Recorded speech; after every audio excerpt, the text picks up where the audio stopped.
February 18th, 2024, 3:42 p.m. Avdiivka, Donetsk Oblast.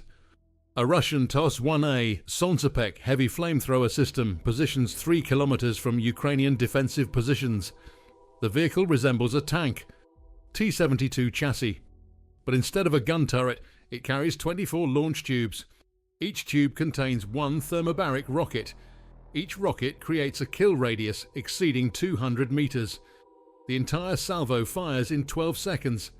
At 3:44 p.m, the TOS-1A fires. 24 rockets arc toward Ukrainian positions. Grow. Flight time, approximately 15 seconds. The rockets impact across a 200-meter area. First detonation disperses fuel-air mixture. Microseconds later, secondary detonation ignites the cloud. Temperature, 2500 3000 degrees Celsius. Overpressure, sufficient to collapse lungs, rupture organs, destroy fortifications. Estimated casualties, 40+ Ukrainian soldiers killed, 60+ wounded. Multiple fortified positions destroyed. The attack lasts 27 seconds total from first launch to final detonation. This is MilFront, and what just happened isn't unique. TOS-1A has been employed hundreds of times in Ukraine against fortified positions, urban areas, trench systems. The weapon is devastating, terrifying, and controversial, because the question isn't whether it's effective. It demonstrably is. The question is whether it's legal, moral, and why Russia continues using it despite international condemnation. The official Russian position, TOS-1A is legitimate weapon system, designed for clearing fortifications. Not banned by any treaty Russia recognizes. Operationally necessary against prepared defensive positions. All technically accurate. All incomplete. International humanitarian law position. Thermobaric weapons aren't explicitly banned, but their use against civilians or in populated areas violates proportionality principles. Effects are indiscriminate. Casualties extend beyond military targets. The legality exists in grey zone. Condemned but not prohibited. Used but not accepted. Stay with me, because the detail that explains why Russia continues TOS-1A employment, why they accept international condemnation, risk war crimes allegations, and deploy these systems despite moral questions, is going to show you that tactical effectiveness sometimes overrides legal considerations, and why weapons that blur lines between acceptable and unconscionable continue being used when military necessity demands it. Let's establish what TOS-1A actually is. The engineering, the effects, the doctrine. TOS-1A, Solntsepek, Russian heavy flamethrower system. Blazing Sun in English. Development, 1980s. Deployment, 1999-2001. Platform, T-72 tank chassis modified. Crew, 3. Launch system, 24 tubes. Rocket type, 20 maps, thermobaric. Range, 400 meters minimum, 6,000 meters maximum. Optimal employment, 3,000, 4,000 meters. Reload time, approximately 30 minutes with support vehicle. Thermobaric munition characteristics, 2-stage detonation. First stage, disperses fuel-air mixture over target area. Creates cloud of combustible material. Second stage, ignites cloud. Creates massive fireball and pressure wave. The explosion consumes oxygen. Creates vacuum. Overpressure collapses structures. Under pressure ruptures organs. Temperature incinerates everything in immediate radius.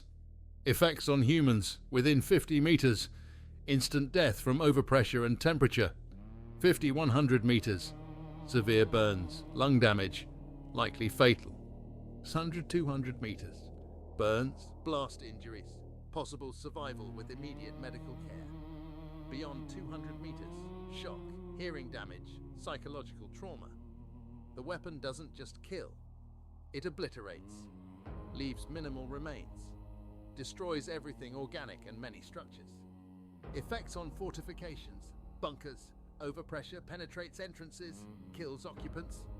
Trenches, fireball, and pressure waves sweep entire length. Buildings, windows implode, fires ignite, structures weaken or collapse. Vegetation, incinerates. creates clear fields, eliminates concealment, tactical doctrine, employment against prepared defensive positions, fortified areas, urban strongpoints, where conventional artillery is insufficient, where assault forces need overwhelming support. TOS-1A serves as breakthrough weapon, clears positions that resist other fires, enables ground force advance. Operational constraints: short range, must be positioned relatively close to front, vulnerable to counter-battery fire, requires armor. Weather affects effectiveness. Wind disperses fuel cloud unpredictably. Rain reduces effects. System is specialized, not general-purpose artillery. Russia possesses approximately 60-80 TOS-1A systems, deployed to units requiring heavy fire support, not standard equipment, reserved for difficult targets. Priority assets, when committed, indicates serious operational requirement or desperation, or both. Ukraine has no equivalent system. Western militaries generally don't field thermobaric rocket artillery at this scale. Some thermobaric munitions exist. US, SMUNI, RPOA, Schmel, but nothing matching TOS-1A's area effect. The asymmetry creates tactical problem. Ukrainian forces face weapon they can't reciprocate against. Now the controversy. Why this weapon generates international attention. Geneva Conventions don't explicitly ban thermobaric weapons. Protocol 3 restricts incendiary weapons against civilians or civilian objects. But thermobaric weapons aren't technically incendiaries. Primary effect is pressure, not fire. The fire is secondary. Legal distinction matters to lawyers, not to victims. Convention on certain conventional weapons addresses indiscriminate effects, weapons causing excessive suffering. Thermobaric weapons debatable under these principles. They discriminate in targeting, can be aimed at military objectives, but effects are indiscriminate within blast radius. Kill everyone, military and civilian, alike if present. Russia's legal position: system targets military objectives. Effects are legitimate consequences of military operations, comparable to other area effect weapons, cluster munitions, fuel-air explosives, heavy artillery. Not uniquely inhumane, just more effective. Western condemnation is hypocrisy, given their own weapons employment.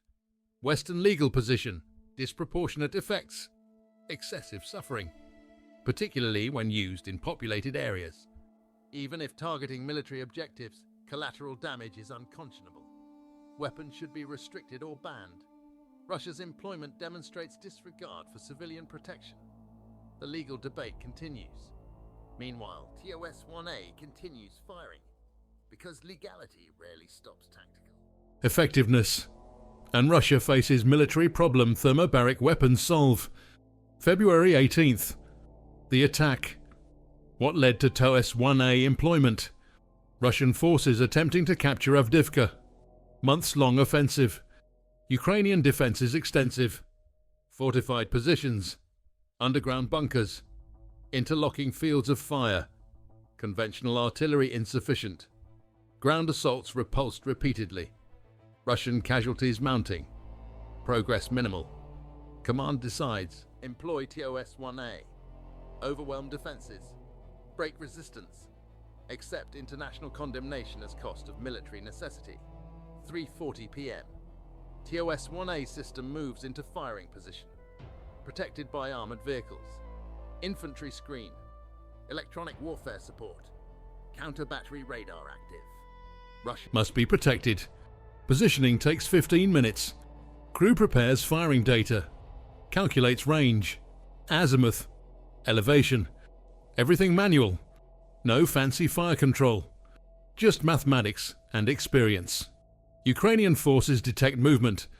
Observe TOS-1A positioning. Recognize threat. They've seen this before. Know what's coming. Attempt counter-battery response. Artillery fires on suspected TOS-1A position. Misses. System already moved to alternate location. Russians anticipated counterfire. Positioned accordingly. 3:44 p.m. TOS-1A fires. All 24 rockets in rapid sequence. Launch interval 0.5 seconds. Total salvo time, 12 seconds. The rockets aren't precisely guided. No GPS, no laser designation, just ballistic trajectory. But at 3 to 4 kilometer range, accuracy is sufficient. Target area is large, defensive positions concentrated. Precision unnecessary when you're obliterating entire area. Ukrainian soldiers in target zone, some in bunkers, some in trenches, some in fortified buildings. None of these offer protection against thermobaric effects. Bunker entrances channel overpressure inside. Trenches funnel blast along their length. Buildings' windows blow, allowing pressure and fire to enter. The fortifications that protected against conventional artillery become detonators against TOS-1A. 3:44 p.m. First rockets impact. Fuel dispersal. Clouds forming. Ukrainian soldiers who see this have maybe 2 seconds. Not enough time to react immediately. Can't outrun blast radius. Can't seal themselves away. Just wait for detonation. Some try to brace. Some pray. Some just freeze. 3:17 p.m. Secondary detonations. The fuel clouds ignite. Massive fireballs. Pressure waves radiating outward. Temperature spikes to 3,000 degrees. Oxygen consumed. Vacuum created. The physics are merciless. Human bodies aren't designed to survive these conditions. They don't. 3:44:30 p.m. Attack complete. Target area is transformed. Fires burning. Smoke obscuring. Fortifications damaged or destroyed. Vegetation gone. Bodies, what's left of them, scattered. Survivors stumbling. Screaming. Suffering from burns, blast injuries. Psychological trauma. Medical capacity inadequate. Too many casualties simultaneously. Triage becomes choosing who might survive versus who certainly won't. 3:45 p.m. TOS-1A begins displacement. Mission complete. System vulnerable during reload.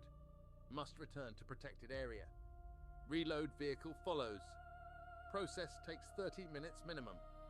During that time, system is non-operational. This window is when counter-battery fire is most dangerous. Russians prioritize protection. Move quickly. Accept reduced effectiveness to preserve system.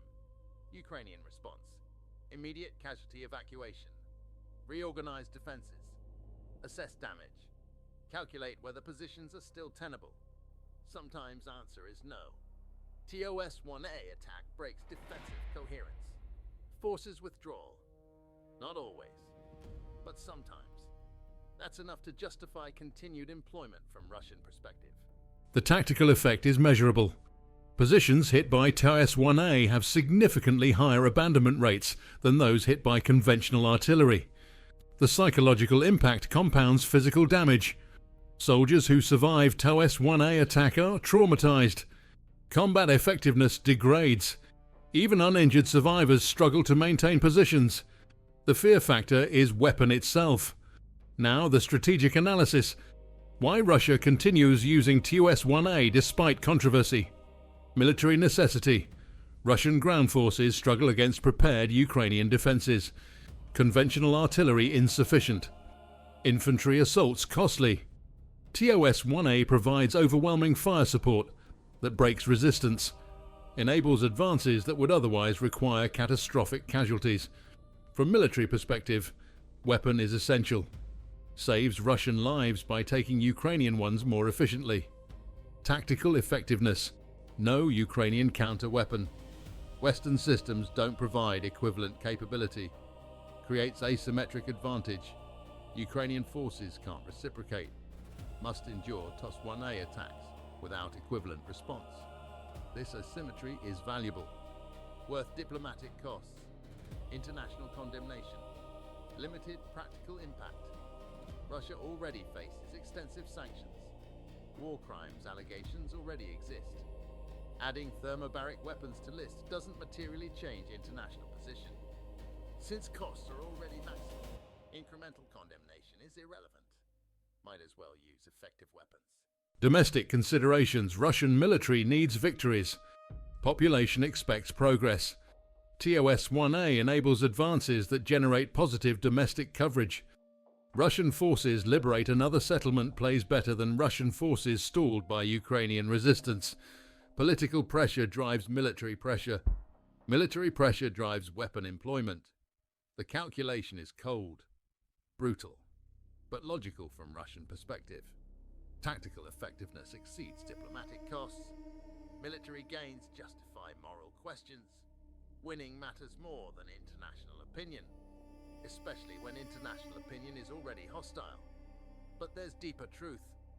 Thermobaric weapons exist because warfare sometimes requires overwhelming force against prepared defenses. Every military faces this. Every military develops solutions. Russian solution is TOS-1A. American solution is MOAB, fuel-air explosives, thermobaric Hellfire variants. Different scales, different delivery methods, same principle. Overwhelming destructive power against fortified positions. The moral difference between TOS-1A and conventional bombing is degree, not kind. Both kill indiscriminately within blast radius. Both cause excessive suffering. Both generate collateral damage. TOS-1A concentrates this into 12-second salvo at close range. Conventional bombing distributes across hours or days from safe altitude. End result, destroyed positions, dead defenders, is identical. Method differs. Outcome doesn't. 3 questions from the beginning. Time to answer them. Is TOS-1A banned by Geneva Conventions? No, not explicitly. Thermobaric weapons exist in legal grey zone. Not clearly prohibited. Not fully accepted. Use against military targets is arguably legal. Use causing excessive civilian harm violates proportionality principles. Russia argues it targets military objectives legitimately. Critics argue effects are inherently disproportionate. Both positions have legal merit. Neither is definitively correct. The ambiguity allows continued use. Is TOS-1A devastatingly effective? Yes, unquestionably. Against fortified positions, urban strongpoints, prepared defenses, the weapon is unmatched in Russian arsenal. Casualty rates, position abandonment, psychological impact all exceed conventional alternatives.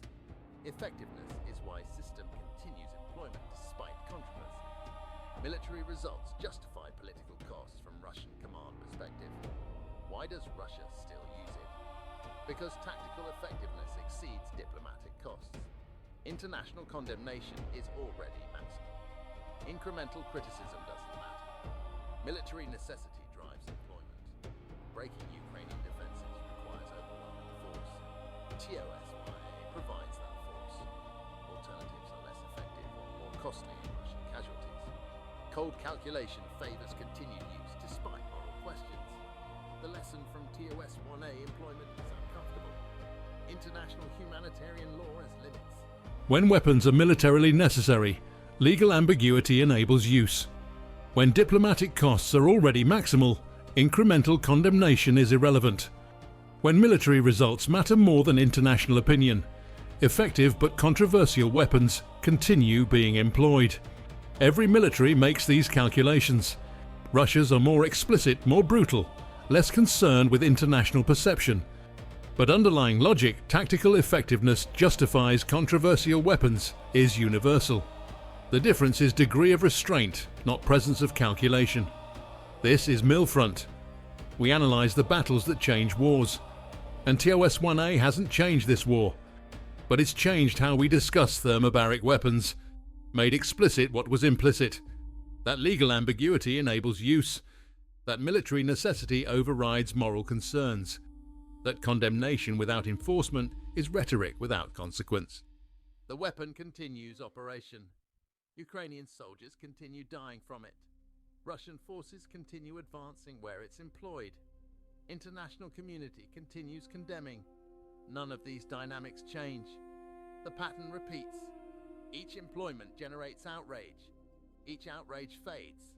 Next employment generates new outrage. Cycle continues.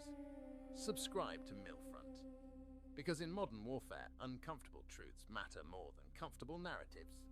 TOS-1A is devastating, arguably disproportionate, possibly war crime depending on specifics. And completely rational choice from Russian military perspective, given operational requirements and existing diplomatic situation.